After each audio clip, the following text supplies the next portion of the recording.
Let me tell you something. We are honored today to have not one, But two directors. Yep. We have one director of transportation, that's Don Queeney, and the director of broadcast. Here we go, another broadcaster right here. A professional. Yeah, he's got a voice made for radio, too. Yeah, actually, Jeff Pierce. Yeah, definitely a definite professional, consummate professional in the industry. We are humbled to have such skill and presence here on the radio and show today, sir. I wonder when we get out, he's like, man, you guys embarrass our industry. Yeah. You know, he's probably what he said. Where's your mic and headphones? That's what. You got to look the part, man. Yeah. we're trying. We're trying to look the part. We're trying to wear the right gear. We're trying to make it happen, right? Sir Rick wearing the shiny clothes, the ANSI certified, and I'm trying to wear the sign to recognize in this country. And yet, you, sir, behind the mic and the headphones, definitely the radio guy. Well, you guys are the safest station in the nation, so having all that bright colors, I mean, you're definitely not going to get hit by a truck in the studio. Yeah, we're hoping now. You never know, though. You never know. Don't put it past anybody out here. And with you also is Don, Director of Transportation. How are you doing today, sir? I'm doing great, fellas. It's good to be on again. Good to see you guys still moving your information around, doing a good job. Good to see you. Man, we appreciate that. It's always good to have you on here. And as we get ready to talk about some things, Dave, let's talk a couple of things here. Let's talk about, some of the things we're going to do with you. We're going to be Trucking Tuesday. Yeah, we're basically going to offer up a segment here for you guys on Trucking Tuesday, which is today. And that way we give you the safety update straight from BCB Live. We're going to give you some safety updates every single day because we think no matter the message that you give out today, safety should be a big part of it. Right, Sir Rick? 100%.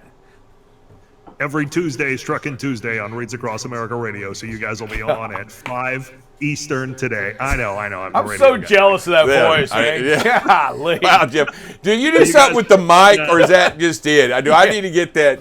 Is there something there that you do with the mic that makes that work like that?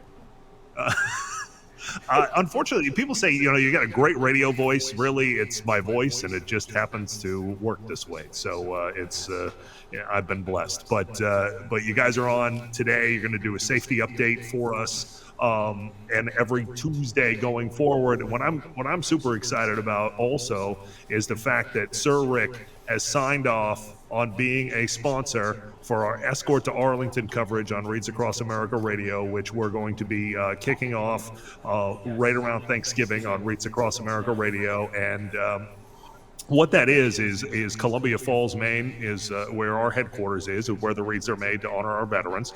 And all week leading up to National Wreaths Across America Day, December 17th, we will be stopping twice a day at various locations. And BCB Live is a sponsor of that coverage. We'll be covering these stops at various memorials, schools, as part of our mission. Our mission is to remember, honor, and teach. And we teach future generations the value of freedom. We're stopping at various schools and teaching people about our mission. And you guys are going to be an integral part of what we're doing. And I just can't thank you enough for getting involved.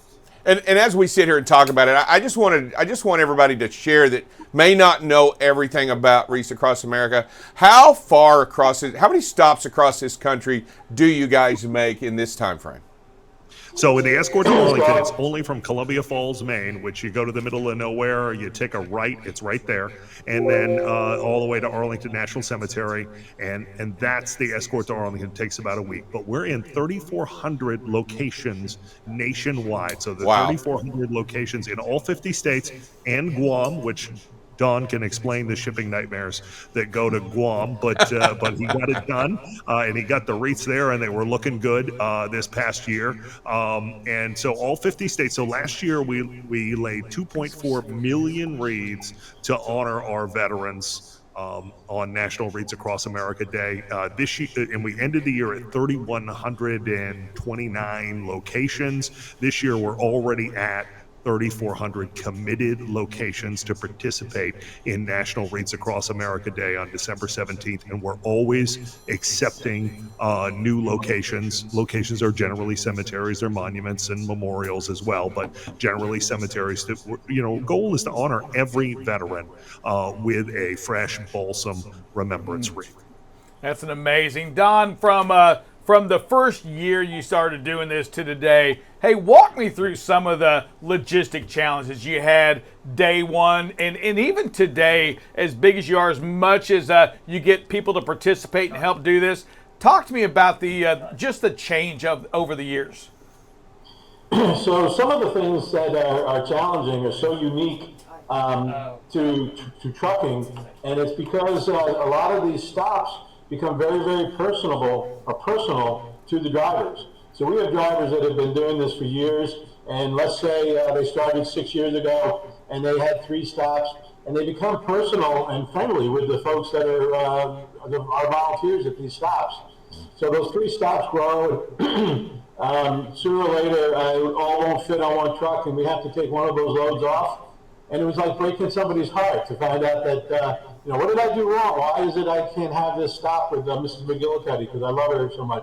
And it's amazing that I can tell you about, trucks breaking down and missed pickups and missed deliveries, but that's one of the most challenging things, is making sure that you take care of the folks that are actually doing this work and make sure that they don't miss out on something that they're really looking forward to.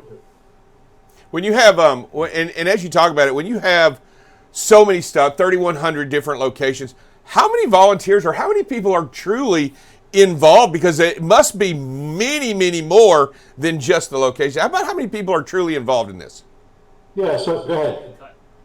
Oh, thanks, Don. So we've got literally millions of volunteers. So each location, so with 3,400 locations this year, has minimum of 2 location coordinators. So that's 2 people that have volunteered to step up to take care of that cemetery or whatever the location is, right? And so those 2 volunteers, plus on National Wreaths Across America Day, literally each location has from the smallest location to the largest, hundreds of thousands up to probably 1 million volunteers this year.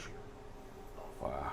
That's pretty incredible to know that many people care enough to go out and do and make sure a wreath is laid upon the grave of a fallen soldier. Wow. Yeah, absolutely. And not to mention all the logistics folks that help us out. So from the drivers, the office staff that's helping out, the folks that are involved with cross docks that do work for us. We have hubs around the country. I think the number overall pushes well above a million myself. But it's just so rewarding to see them come back year after year after year. While we were waiting to come on, I've got a carrier called by the name of Leonard's Express who has taken 6 loads this year. And he's asking me, can I have 2 more? I'm like, heck yeah, you can have 2 more. Yeah. Hey, so you bring that up there. So talk to me a little bit about the honor fleet that's out there as well. What does that mean, and how does a carrier get that opportunity to pull a truckload of these wreaths for you?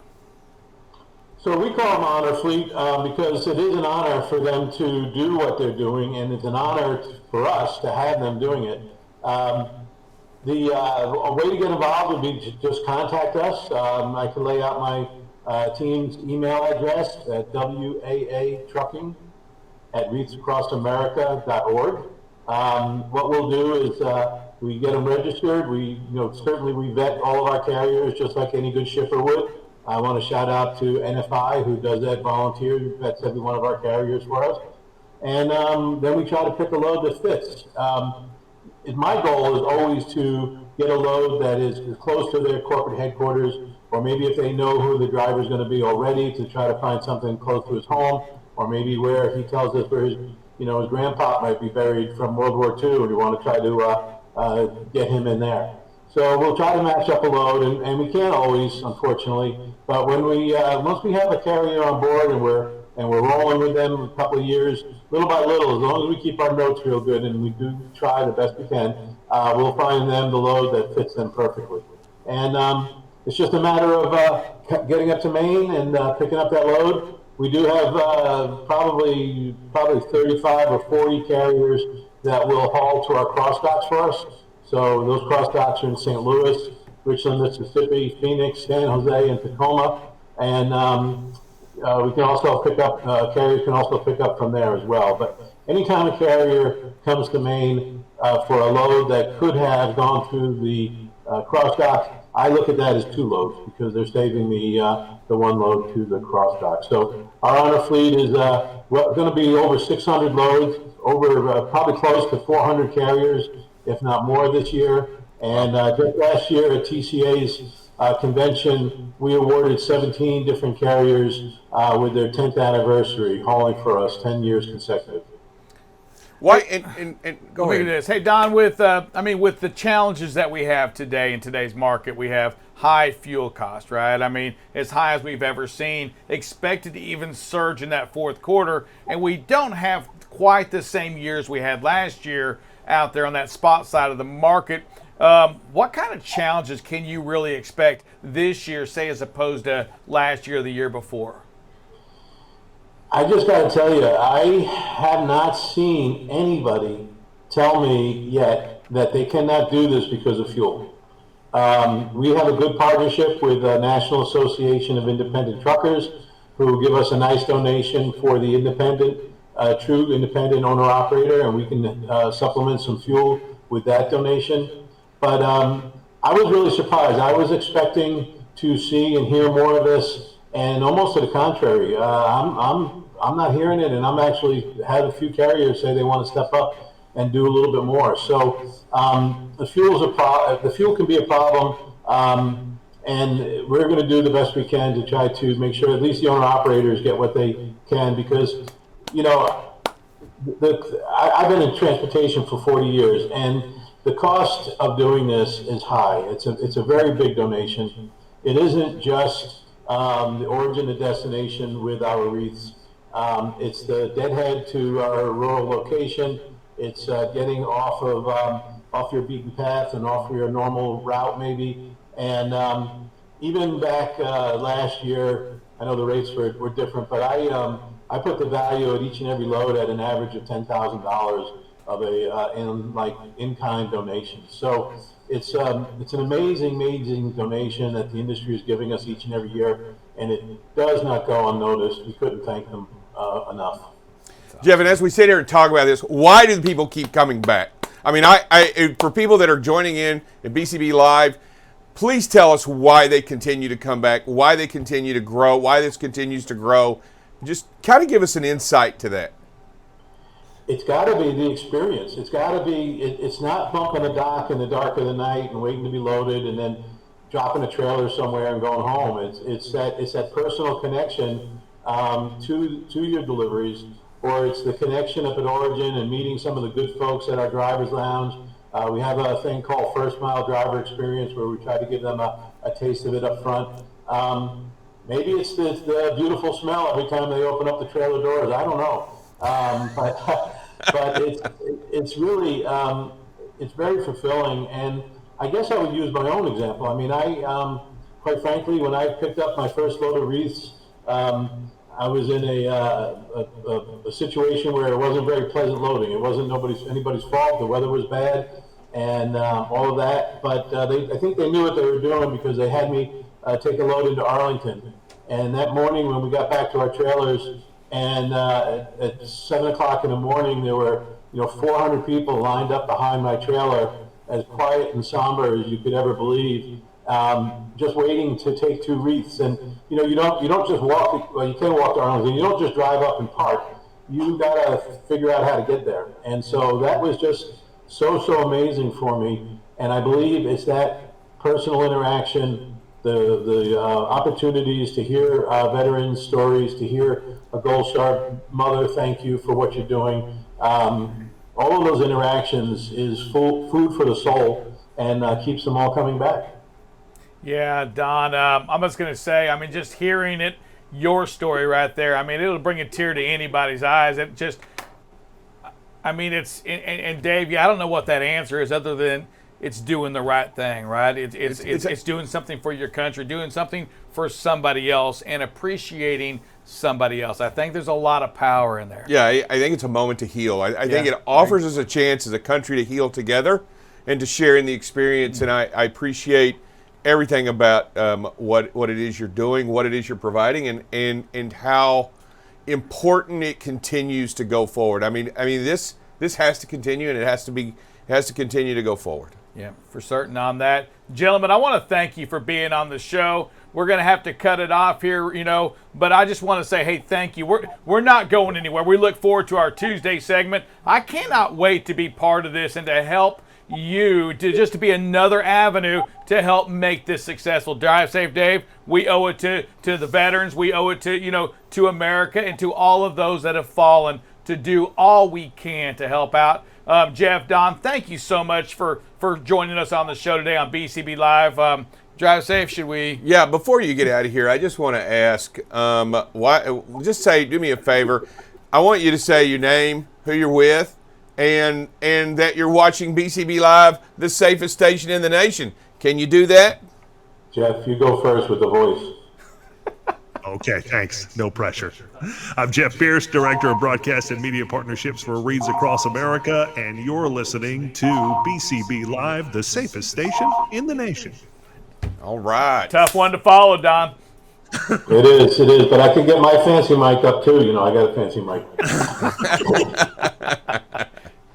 My name is Don Queeney. I'm the Director of Transportation, and I listen to BCB Live, the safest station in the nation. All right. All right, gentlemen, thank you so much. God bless. You guys. We appreciate you.